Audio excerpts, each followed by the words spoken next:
He didn't bark. He didn't growl. He didn't even move. He just watched. In the pitch-black hours of November 13th, 2022, while 4 students lay sleeping inside their home off campus in Moscow, Idaho, something unthinkable unfolded. A man stepped into that house, silent, calculated, and cold-blooded, and the only creature that could have sounded the alarm didn't. Murphy, the sweet, loyal golden doodle owned by Kaylee Goncalves, was found alive after the murders, shaken, silent, as if he knew the man who entered, as if they'd met before.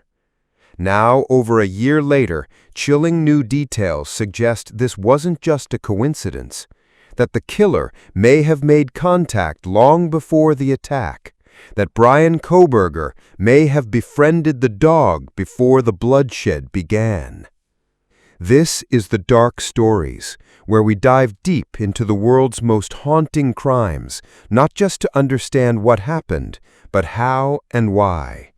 Tonight, we examine a newly unsealed theory in the University of Idaho murders that changes everything. It's a theory that begins not with a knife, not with a scream, but with a dog in the woods. Stick with us, and don't forget to like, comment, and subscribe, because these stories matter. The murders shocked the nation.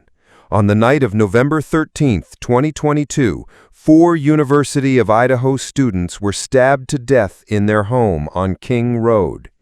Kaylee Goncalves, Madison Mogan, Xana Kernodle, and Ethan Chapin. They were young, vibrant, full of life, and their lives were taken in the cruelest way imaginable. 2 others, Dylan Mortensen and Bethany Funke, survived. Police were left with almost no clues, no forced entry, no defensive wounds noted in some victims, and one strange element that didn't sit right. Murphy, Kaylee's dog, was found alive and quiet. That silence would become one of the biggest puzzles in the entire investigation. At first, Murphy was seen as just a survivor, a tragic witness, a living memory of Kaylee. But now, newly unsealed documents from the Moscow Police Department suggest something much darker, that Murphy's behavior in the weeks leading up to the crime wasn't random. In fact, according to multiple friends of Kaylee, Murphy had developed a bizarre new habit. He would suddenly run off into the woods behind the King Road house, alone, and not return for long stretches. It wasn't like him. Golden doodles are known for being people-oriented, loyal and protective. But something, or someone, was drawing him away, and it happened more than once. One moment in particular stands out.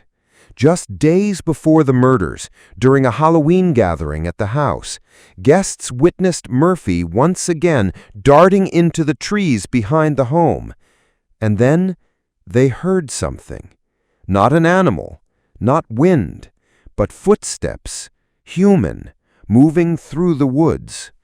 One friend said it sounded like someone was deliberately pacing, watching. Kaylee and her friends became increasingly concerned. Why was Murphy being lured away? Why was the back door sometimes found unlocked? And who, if anyone, was behind the house in the trees? It wasn't paranoia. Kaylee had a growing sense that something or someone was watching her. According to surviving roommates, Dylan Mortensen and Bethany Funke, Kaylee wasn't shy about her fears. She openly shared that she felt she was being followed. One incident in particular stuck out. While walking Murphy near the property, Kaylee reportedly saw a man standing in the distance, just above the house to the south, staring silently, not moving, just watching. It unsettled her enough to tell her friends. The area behind the King Road house was heavily wooded, sloping upward, giving anyone on that ridge a perfect view into the girls' windows, their yard, even their routines. It wasn't long after this that the truly chilling encounter happened. Kaylee and a close friend came home one day to find something terrifying. The rear door, the one facing the woods, was wide open, and Murphy was gone. They searched frantically, calling his name, combing the neighborhood. Eventually he turned up, but no one could explain how he got out. Had he slipped through when no one was watching, or had someone lured him? It felt deliberate, as if someone was testing the limits, seeing how far they could get. That's when one neighbor came forward with a revelation that changed everything. A woman who lived nearby recalled a strange encounter from around the same time. She saw a man walking through her backyard. He didn't belong there.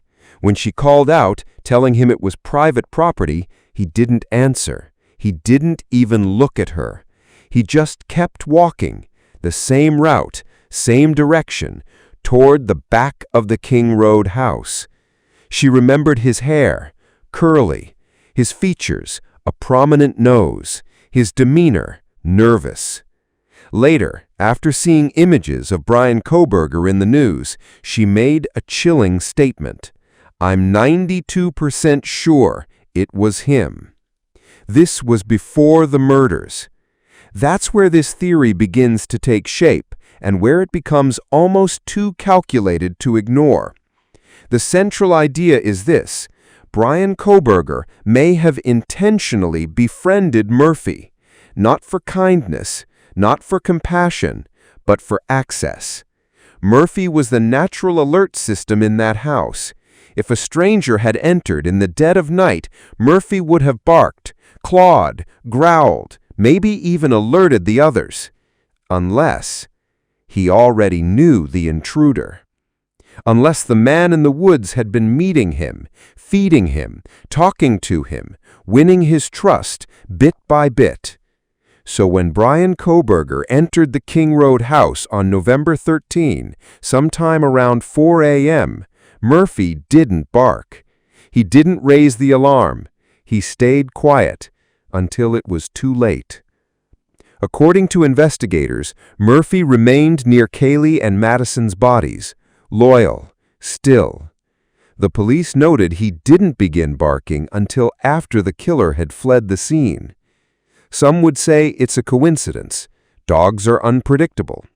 But others believe Murphy was groomed, not just cared for, conditioned.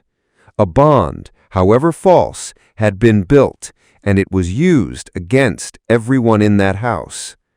To understand the darkness behind this theory, you have to look at Kohberger himself, a PhD student in criminology, an academic obsessed with the minds of killers, a man who once surveyed ex-convicts asking them how they selected their victims, how they planned crimes, how they got away.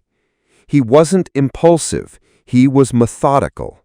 If this theory holds, it means he didn't just study his victims, he studied their routines, their vulnerabilities, and Murphy may have been the first test.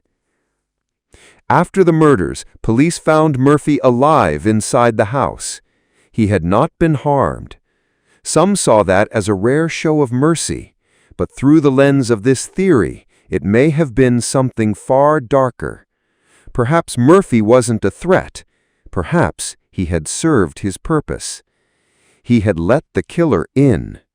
Later, Murphy was taken to the Humane Society.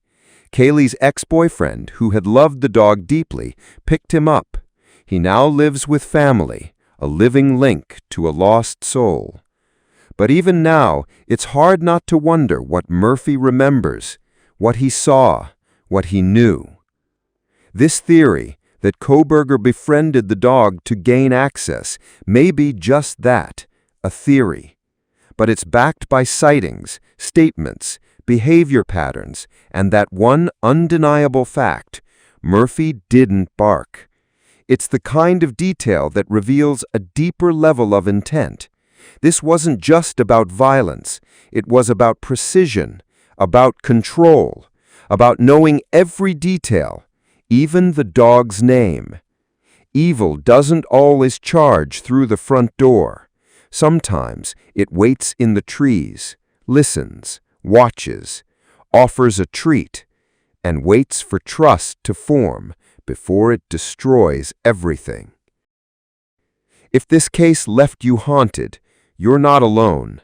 Subscribe to The Dark Stories for more in-depth explorations into true crime's darkest corners. Like, comment below. Do you believe this theory? Did Murphy know the man who killed his family? And most importantly, trust your instincts and never ignore a dog's silence.